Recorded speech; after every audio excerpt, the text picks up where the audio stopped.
안녕하세요. 오늘은 슈 반죽으로 알려진 빠따슈에 대해 알아보겠습니다. 빠따슈에서 슈는 불어로 양배추라는 뜻인데요. 구워진 모양이 양배추를 닮았다 하여 붙여진 이름입니다. 슈 반죽은 풍선처럼 부풀어 올라 속이 텅 비어있는 것이 특징인데요. 이 빈 공간에 크림이나 필링을 채워 다양한 디저트를 만들 수 있습니다. 흔히 우리가 알고 있는 에클레어나 흘리지유, 생토노레, 파리브레스트 등의 디저트가 모두 이 슈반죽을 활용해 만든 디저트인데요. 그럼 슈반죽이 이렇게 풍선처럼 부풀어 속이 텅 비게 되는 이유가 무엇일까요? 바로 반죽에 포함되어 있는 수분이 수증기로 변하면서 그 증기의 힘으로 부풀기 때문입니다. 슈반죽 레시피에는 무조건 달걀이 들어가야 하는데요. 달걀 속 노른자는 반죽의 수분과 지방이 잘 섞일 수 있도록 유화 과정을 도와주는 역할을 해주게 됩니다. 그리고 달걀 속 흰자에 포함된 수분은 가열되면서 수증기로 변해 부피가 늘어나고 반죽을 크게 부풀리는 역할을 하게 되죠. 또한 달걀 속 단백질이 가열을 통해 응고되면서 부풀어 오른 반죽의 형태 유지에 도움을 줍니다.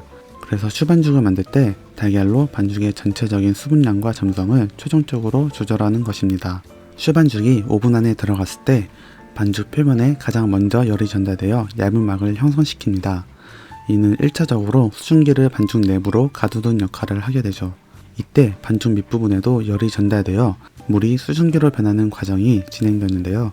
이 수증기가 팽창하는 힘을 이용해 부피를 늘리고 반죽 표면의 얇은 막이 수증기의 팽창을 억제하면서 내부에 큰 빈 공간이 형성되는 것입니다.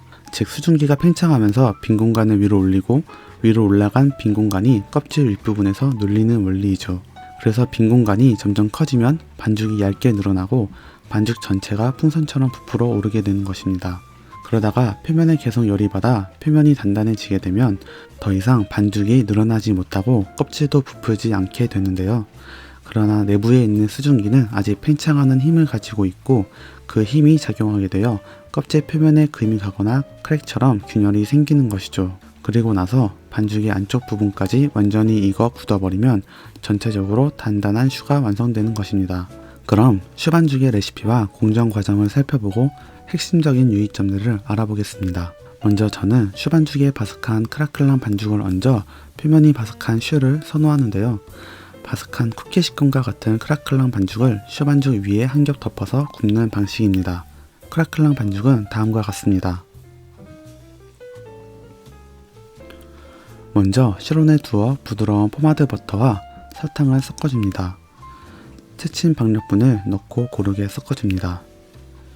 베이킹 종이 호일이나 데프론 시트 2장 사이에 반죽을 넣고 밀대를 이용해 2mm 두께로 얇게 밀어줍니다. 냉장고에 넣고 반죽을 차갑게 굳힙니다. 굳은 반죽을 꺼내 만들고 싶은 슈 모양에 맞게 같은 사이즈로 재단해줍니다. 슈반죽의 레시피는 다음과 같습니다. 먼저 냄비에 물, 버터, 소금, 설탕을 넣고 불에 올려 끓입니다. 끓기 시작하면 불에서 내린 뒤 박력분을 넣고 한 덩어리가 될 때까지 주걱으로 젓습니다. 다시 불에 올려 중불로 1-2분간 반죽을 저어주면서 익힙니다. 한 덩어리로 된 반죽을 볼에 옮겨준 뒤 약간 식혀줍니다. 달걀을 여러 차례 나눠 넣고 섞어줍니다. 달걀을 넣어 반죽이 매끄럽고 윤기가 흐르는 정도가 되면 마무리합니다. 원형 깍지를 끼운 짤주머니에 반죽을 담고 만드는 디저트에 따라 원하는 모양으로 짜줍니다. 모양에 맞게 미리 재단한 크라클랑 반죽을 슈 반죽 위에 올립니다. 미리 예열한 오븐에 넣고 190도 12분, 170도 15분을 익혀줍니다. 바삭하게 구워진 슈는 완전히 식힌 다음 사용합니다. 지금까지 슈 반죽의 만드는 과정을 살펴보았는데요.